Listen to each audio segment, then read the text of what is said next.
اعجاز الحق صاحب، سر آج جو عدالتی سماعت ہوئی، دوسری سماعت تھی، کل تیسرا دن ہوگا۔ چیف جسٹس پہلے فرما چکے ہیں کہ اس کیس کو لمبا نہیں کیا جائے گا۔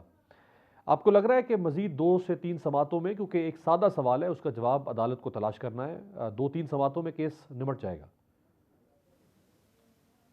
دیکھیں، میرا نہیں خیال کہ اتنا لمبا چلے گا یہ، یا ہاں میں یا نہ میں جواب تو آ ہی جانا ہے، لیکن عدالتیں بھی اب آپس میں جو ہے وہ الجھ گئی ہیں۔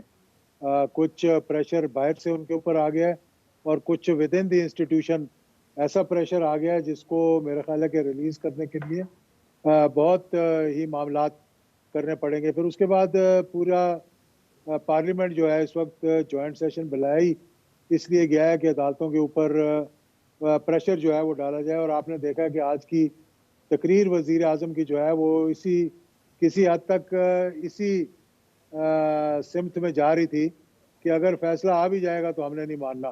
انڈائریکٹلی انہوں نے یہی بات کی ہے، اور پھر تنقید یہ بھی کی ہے کہ خاص طور پر اپوزیشن کے یعنی پی ٹی آئی کے جو مقدمات ہیں ان میں بیلیں کیوں دی جا رہی ہیں۔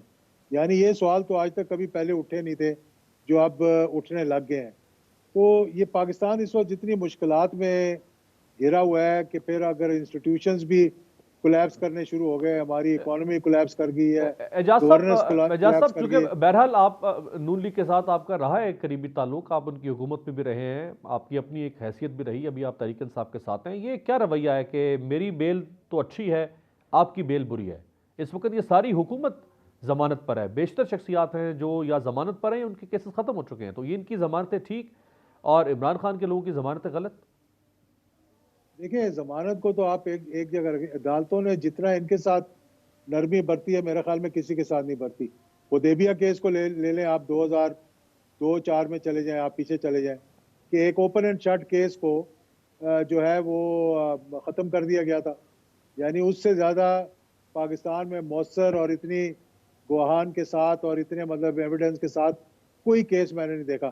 اور پھر 50 روپے کے مچلکے میں آپ کو باہر جانے دیا، ایکسپونڈر ڈکلیئر کر دیا، اس کے باوجود آپ ملک سے باہر ہیں۔ 50 روپے کی ایک ادنا سی کاغذ کے اوپر بیل پر آپ باہر چلے گئے، پلیٹلیٹس آپ کے اوپر نیچے کر کے دکھا دیے گئے۔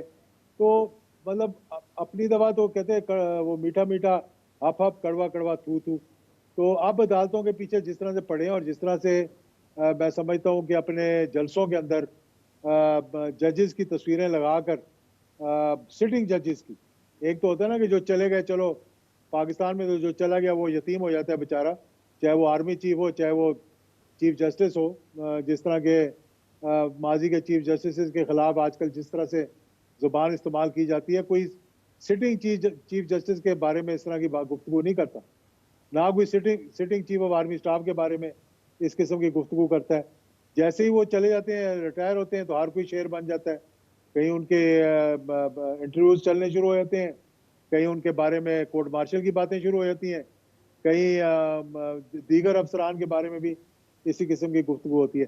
تو ملک کو اس وقت جو اس وقت اس دلدل میں ہم پھنسے ہوئے ہیں، اس سے نکالنے کی ضرورت ہے۔